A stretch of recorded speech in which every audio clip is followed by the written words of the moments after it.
Hello, all of you sitting in the maths classes, weaving your magic. Let me share with you one of a really fantastic practices that I tried in my classes. A typical class of mine would go like this. I would teach, then I would ask students to work in groups and I would give them some problems.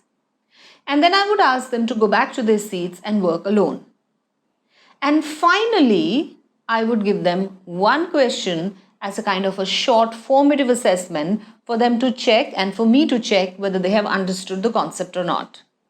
This would be a very short problem and I would give the answer after, let's say, 2 or 3 minutes, and I would ask them, now check your work yourself and see whether you got it right or not. And if you didn't get it right, go back to the steps and see where you made an error. So there were 4 steps to my classes. I teach, then the students work in groups, they understand from each other if they missed out any concept and they work on some problems. Students work alone, and then a short assessment. Now you might be thinking, how can I do all of this in 30 minutes? I didn't always do this in 30 minutes. This is the sequence that went. Sometimes this was split up between 2 lessons. So let's say on a Monday, I would teach, they would work in groups and learn from each other. And the next day, they would work alone, and then it would end with an assessment. It can spread over 2 days, 3 days, it can also be 1 day, but this chain absolutely remained the same. And the children loved it. Why? Switching. I have taught for, let's say, 10-15 minutes. I switch to group work. They work in groups, absolutely time bound, 10 minutes or 15 minutes or maybe 30 minutes or the whole lesson. Switch to work alone, and finally assess yourself whether you have learnt it or not. The neurologists, they say that we don't really have that big an attention span.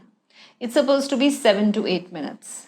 And switching is what keeps the brain really alert because they are doing something different.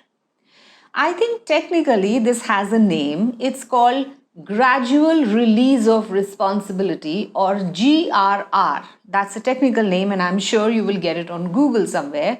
So GRR is first time teaching, so the students are leaning on me.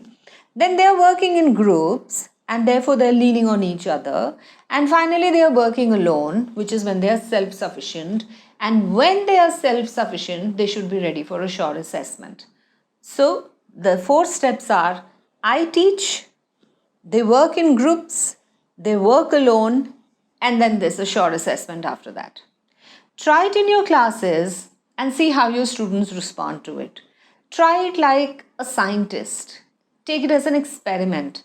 Let me see if it works in my classes or not. That should be the attitude. Let me see if it works in 7A, does it work in 8B, maybe it will work in 5C, or maybe it will work in 12A. Try it out and let us know how your experiment went. Thank you so much from all of us at Humane Maths for listening to me, and happy teaching to all of you.